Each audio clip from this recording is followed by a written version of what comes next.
చాలామంది అనుకుంటారు పోర్నో చూసి వాడికి ఉన్నంత పెనిస్ నాకు లేదే అని ఫీల్ అవుతుంటారు. తర్వాత కొద్దిమంది ఏంటంటే మా ఫ్రెండు ఉన్నంత నాకు లేదు అంటారు. ఈ ఫ్రెండ్‌ది వీడికి సైంటిఫిక్ పద్ధతిలో కొలిచే అవకాశం లేదు. వీళ్ళు ఊరికే కళ్ళతో చూసి అసెస్ చేయడం గానీ, లేదా స్కేల్‌తో కొలిచినప్పటికీ గూడా ఎక్కడి నుంచి కొలవాలి అనేది ఉంటుంది. ఇప్పుడు మనం పొలంలో కొలత తీసుకునేటప్పుడు ఒక రాయి పెట్టుకొని రాయి నుంచి కొలత తీసుకుంటాం. అలాగే మరి పెనిస్ కొలత తీసుకునేటప్పుడు ఎక్కడి నుంచి తీసుకోవాలి అనేటి సైంటిఫిక్ డిస్కషన్ అది.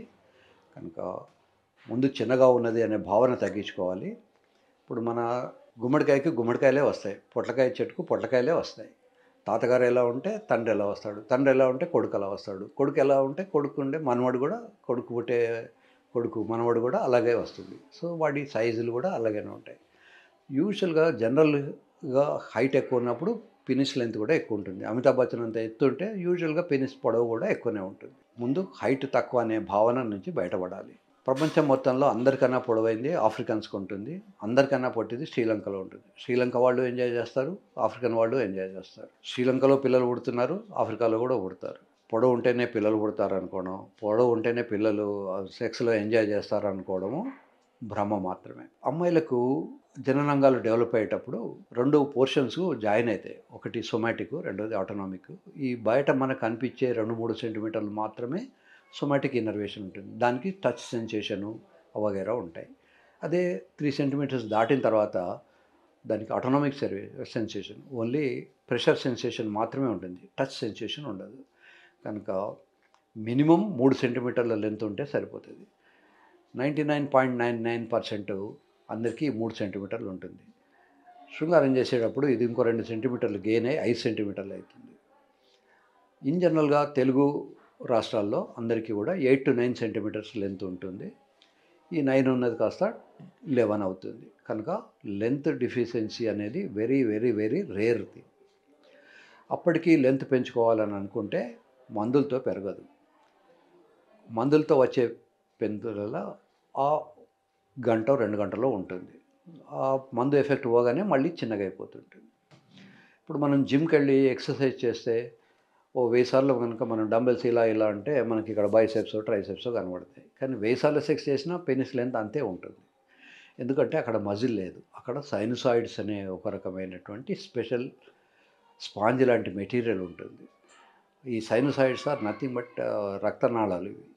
ఈ రక్తనాళాల్లో చాలా చిన్నవి అన్నమాట. ఈ సైనసాయిడ్స్ ఏం చేసినా కూడా పెరగవు. సో మందుల వల్ల పెరిగే ప్రసక్తి లేదు.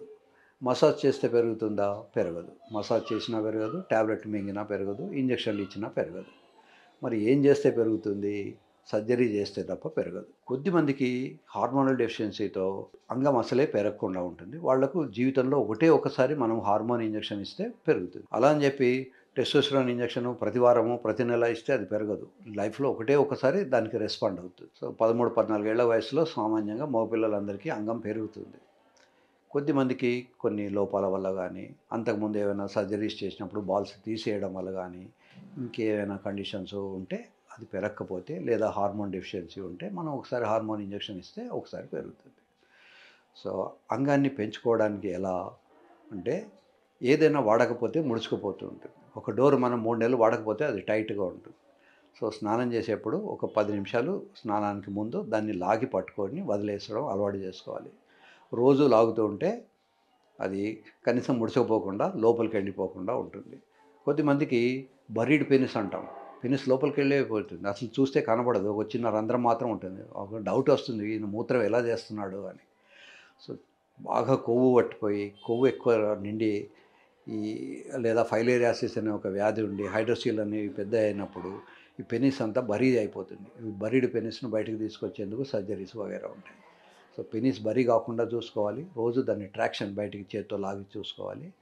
చేత్తో లాగడం ఇష్టం లేని వాళ్ళ కోసమని సర్జరీస్ ఉంటాయి. అది ట్రాక్షన్ కిట్ ఉంటుంది. ఆ ట్రాక్షన్ కిట్‌లో పెట్టితే మనం లాగితే వస్తూ ఉంటుంది. ట్రాక్షన్ కిట్ కన్నా కూడా చేత్తో చేసుకోవడం అనేది శ్రేయస్కరం. ఎంతసేపు చేయాలి? గంట, 2 గంటలు కూడా చేయాల్సి వస్తుంది. కానీ మొదట్లో అయితే మీకు ఇబ్బంది లేనంత టైం 2, 3 నిమిషాలు చేసుకొని దాన్ని స్లోగా గ్రాడ్యువల్‌గా పెంచుకుంటూ పోవాలి. ఈ సైజు మరీ తక్కువ ఉన్నవాళ్ళు మాత్రం సర్జరీ చేయించుకోవాలి. ఎంత సైజు ఉన్నప్పటికీ కూడా ఎంజాయ్ చేయడానికి లెంత్ కాదు స్ట్రెంగ్త్. ఇప్పుడు తోకలాగా ఇంత పొడవు ఉన్నా దానికి గట్టిదనం లేకపోతే ఎంటర్ కాలేదు. కొమ్ములాగా చిన్నగా ఉన్నా పర్లేదు, కానీ హార్డ్గా ఉంటేనే అది లోపలికి ఎంటర్ అవుతుంది. ఎంత హార్డ్ ఉండాలి అంటే, అవసరం వస్తే దాని మీద 500 గ్రాముల బరువు పెట్టినా అది మోయగలిగి ఉండాలి. ఇప్పుడు ఇది 500 గ్రామ్స్ వెయిట్. ఈ 500 గ్రామ్స్ను అది మోయగలిగితేనే ఆ అంగం అందులోకి ఎంటర్ అవుతుంది. ఈ 500 గ్రామ్స్ వెయిట్ మోయే శక్తిని యాక్సియల్ రిజిడిటీ అంటారు. Phenyl axial rigidity. ఇంత హార్డ్నెస్ ఉంటే కానీ అది లోపలికి ఎంటర్ కాదు. ఎవడైనా సంసారం చేస్తున్నాడు అంటే అర్థం ఏమిటి?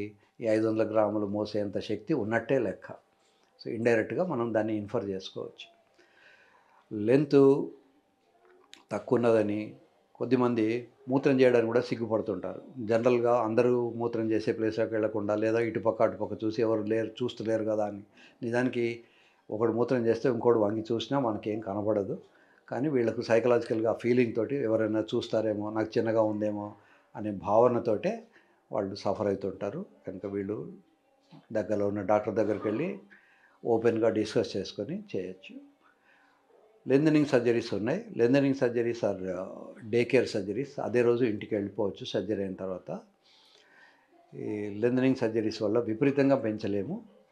ఎందుకు అంటే మధ్యలో యూరిన్ వచ్చే పైపు ఉంటుంది. ఆ యూరిన్ పైపును అధిగమించి మనం పోలేము. సో యూరిన్ పైపును ఎంతవరకు మనం బయటికి లాగ్గలము, ఇబ్బంది లేకుండా, శ్రమ లేకుండా ఉంటుందో అంతవరకు మాత్రమే లెంత్ పెంచగలం. అలాగే గర్త్ పెంచాలనుకున్నప్పుడు ఇంజెక్షన్స్ ఉంటాయి. ఇంజెక్షన్స్ వల్ల పెనైల్ గర్త్ పెరుగుతూ ఉంటుంది. ఈ లెంత్ లేకపోయినా, గర్త్ లేకపోయినా స్ట్రెంత్ ఉంటే అమ్మాయిని తృప్తిపరచడం చాలా ఈజీ. స్ట్రెంత్కు ఇందాక నేను చూపెట్టినటువంటి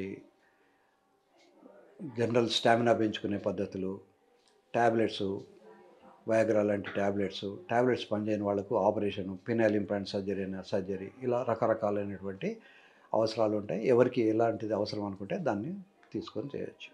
ఇదివరకు అందరూ అనుకునేవాళ్ళు ఫినైల్ ఇంప్లాంట్ సర్జరీ అనేది కేవలం పెద్దవాళ్ళకు మాత్రమే చేయాలి, ఓన్లీ ఓల్డ్ ఏజ్ అని. కానీ యంగ్ పీపుల్ కూడా అవసరమైతే చేయించుకోవాలి. యంగ్ ఓల్డ్ అని కాకుండా అతను శృంగారంలో పాల్గొనగలడా లేదా, పాల్గొన్నప్పుడు పార్ట్నర్కు తృప్తి ఉందా లేదా అనేది గమనించాలి. ఎందుకంటే వృద్ధనారి పతివ్రత అంటారు. ముసలమ్మాయి అయిన తర్వాత అతను ముసలాడు అయిపోయిన తర్వాత అప్పుడు అతను ఇంప్లాంట్ చేయించుకున్నా అతనికి అవకాశాలు తక్కువ ఉంటాయి. శృంగారంలో ఎంజాయ్ చేసే ఛాన్స్ కూడా తక్కువ ఉంటుంది.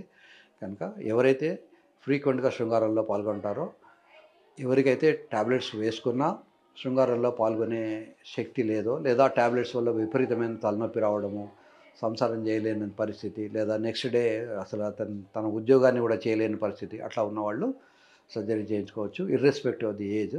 Age is not a limit. ఈ ఏజ్ వాళ్ళే చేసుకోవాలి, ఈ ఏజ్ వాళ్ళు చేసుకోకూడదని ఏం లేదు.